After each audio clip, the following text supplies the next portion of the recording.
Let's talk about moving averages. Most of the time, markets trade within a range. There's often a defined top and a defined bottom within a horizontal channel. But when markets start to trend up, traders will start to take long positions as they ride the trend. In contrast, when markets go down, traders open short positions. When the market starts to trend, one of the more important tools that a trend trader could use are moving averages. Moving averages define the direction and strength of trend, identify buy and sell signals using crossovers, serve as support and resistance, and indicate if price is overextended and far away from the mean average. If the moving average is pointing upward, then the direction of price is up. Conversely, if the moving average is pointing downwards, then the direction of price is down. Unlike trend lines, which indicate trend direction by simply connecting successive price peaks or successive price throws, simple moving averages are linearly weighted, placing equal weight on prices within the end period, while exponential moving averages are smoothed out, giving more weight to the most recent prices, resulting to more sensitivity to price movements. The slope of the moving average line gives an indication of the strength of the trend. The higher the slope of the moving average, the stronger the uptrend. The steeper the decline of the moving average line, the stronger the downtrend.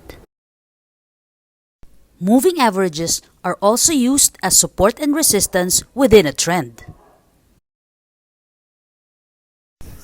In this chart, notice how from points 1 to 8, price had been moving above and below the 50-period exponential moving average.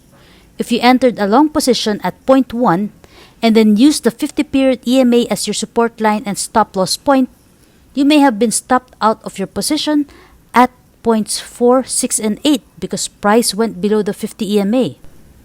While a new uptrend is still not confirmed, the bias is bullish because price is trading inside an ascending channel, which is a bullish pattern.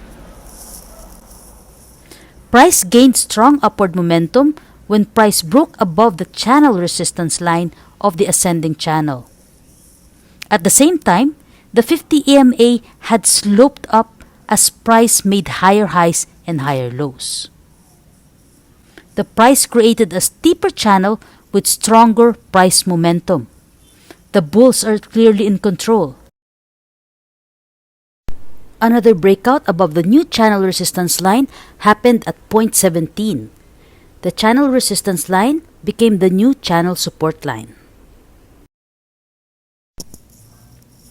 There was a strong price momentum after the breakout, which topped out at point 18. However, price made a quick reversal to the downside from point 18 and then broke below the new channel support line at point 19. The breakout failed. The price went back inside the channel and revisited the previous channel support line at point 20. At point 20, there was a confluence with the 50-period EMA line. Price bounced off this confluence of supports and created a descending channel pattern afterwards and eventually breaking below the 50 EMA line. The previous chart used the 50 EMA line as support. In this chart, I added the 20 EMA line. There's an advantage and a disadvantage to using short-term moving averages. A disadvantage is that short-term moving averages could produce false signals. Price can easily break below the short-term moving average line if the trend weakens, causing traders with long positions to sell. On the other hand, price could also bounce back and move above the same moving average quite quickly, which will trigger long traders to buy back their positions. A trader who uses short-term moving averages as support and resistance lines are prone to overtrading. An advantage, however, is that a momentum trader will be able to minimize the drawdown to his profits if the trend weakens and reverses. If price breaks below the short-term moving average, he is able to sell quickly, On the flip side, a break above the short-term moving average will also allow a momentum trader to buy early to maximize profits from the strong price momentum. However, while there are lower chances of getting whipped in and out of the trade, the drawdown to the trader is huge. It is possible to give back 20% or more of the value of the position before a sell signal is generated. For example, at point 19, price broke below the 20-day moving average but stayed above the 50-day moving average. The short-term trader would have already sold his position, but the medium-term trader would not be worried.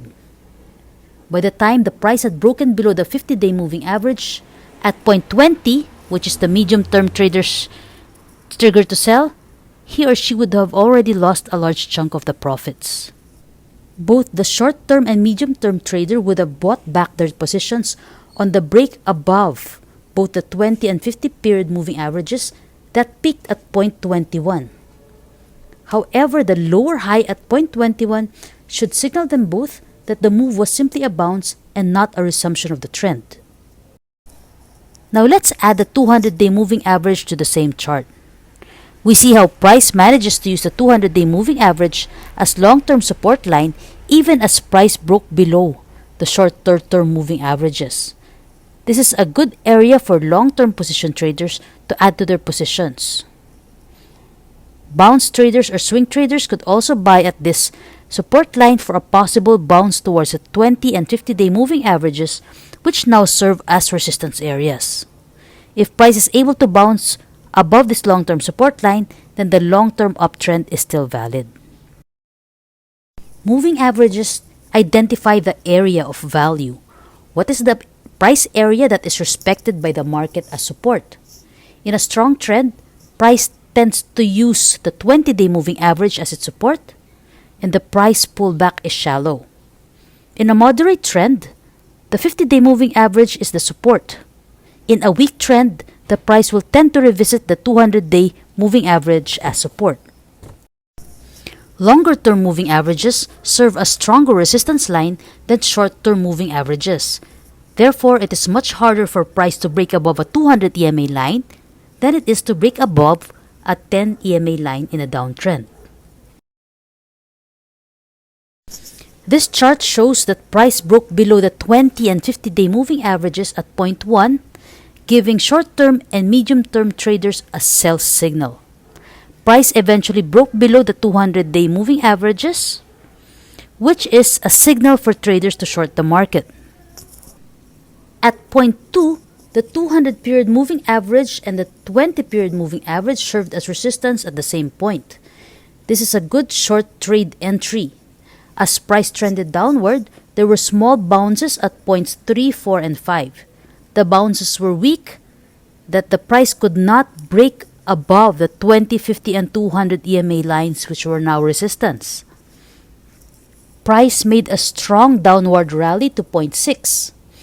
After the bounce from point 6, price retested the 50-day moving average at point 7 and then made higher highs at point 9, retesting the long-term 200-day moving average, which is a strong resistance.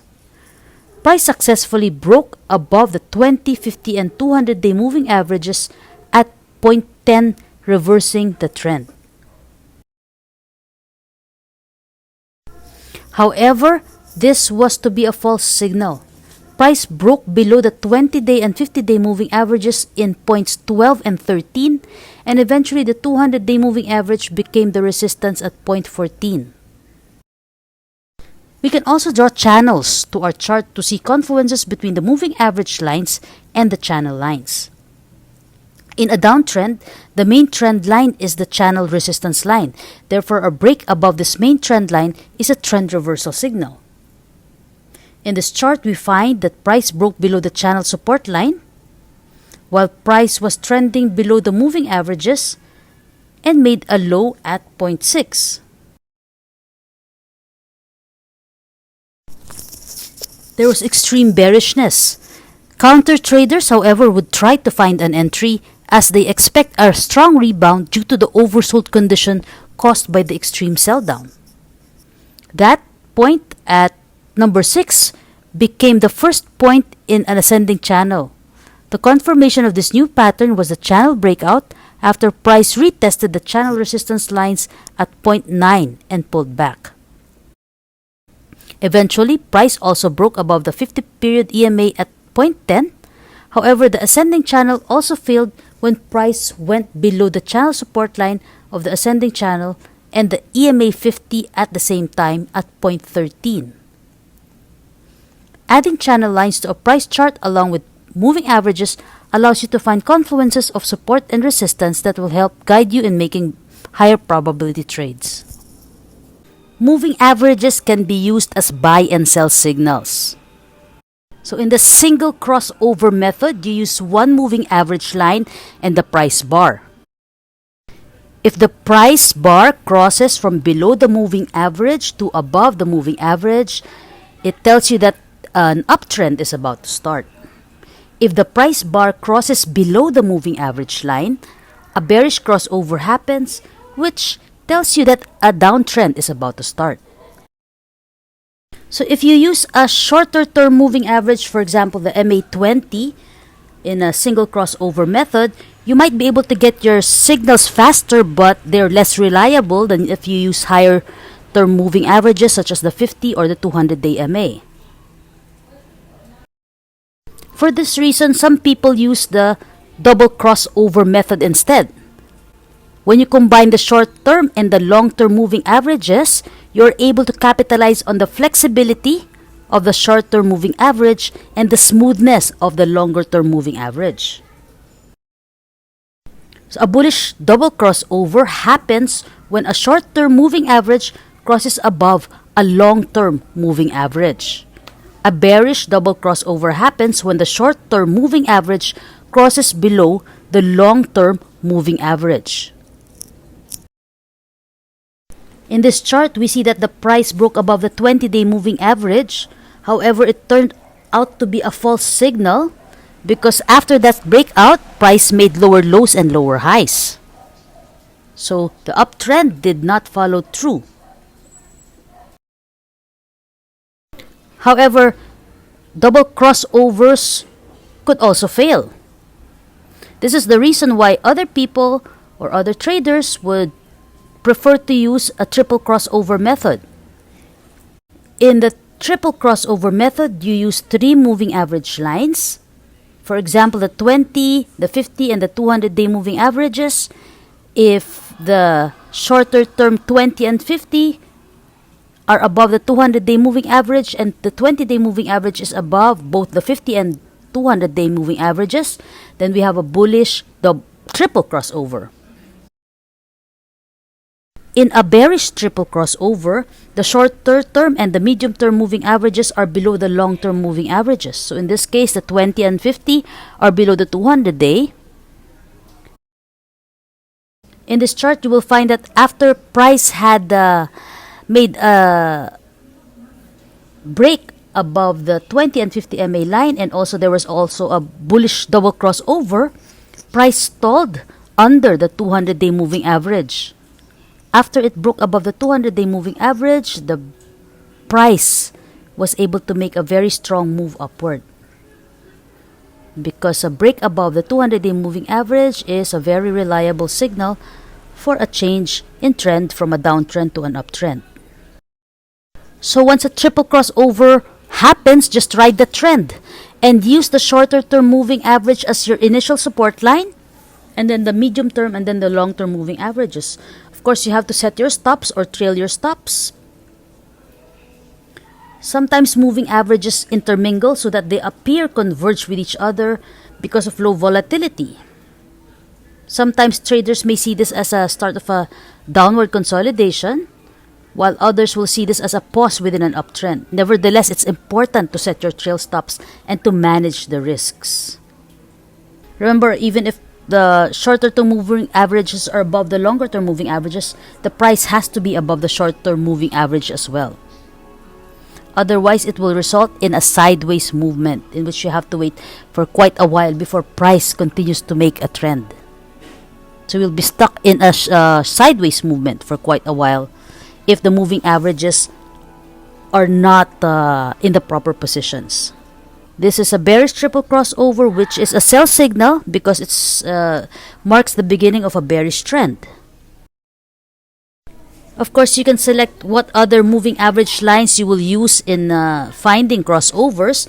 In this example, we use the 4, 8, and 21 EMA lines, which is also an effective set of moving average lines. An advantage of using shorter term moving average lines is that you get fast signals on entry and on exit. In point 3, you only experience a 5% drawdown from the high before you got the bearish crossover. Another way to use moving averages is as an indicator of volatility. When you see moving averages within a tight range, this is a result of very low volatility in price. This is a signal that the consolidation is almost over and a big move is about to happen soon. So this convergence of moving averages is also commonly known as the squeeze. The strong movement after a breakout causes the moving average lines to again separate from each other, creating a distance from the short term and the medium term and the long term moving average lines. So it goes on a strong uptrend, and after a strong uptrend, price will have to rest once again and then to create another squeezing pattern. This is a consolidation that is much needed after a big move. So we know that a good time to enter a position is just after a breakout from a squeezing pattern. We ride the strong uptrend that follows. Price will have to consolidate and price will have to achieve equilibrium. This is the reason why price goes back into a squeezing state after a long price move or a strong price move in either direction. So what we see here is a pattern.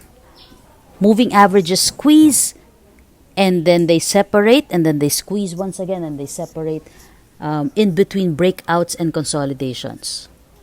Moving averages also show an overextension of price. For example, if the shorter term moving average is widely dispersed away from the medium term and the longer term moving averages, then it means that the rally is overextended. Now, if we see that the price is detached from the moving averages such that there's a gap between the price and the moving average, then price is likely to reconnect to that moving average line, and therefore a drop in price or a sideways consolidation is in order.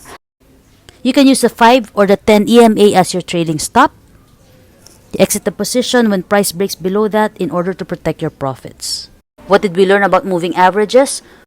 It defines the direction and strength of the trend. It identifies buy and sell signals using crossovers. They serve as support and resistance, and they indicate if price is overextended and far away from the mean average. Thank you very much for watching my YouTube video for today. Please like and subscribe. Thank you. Goodbye.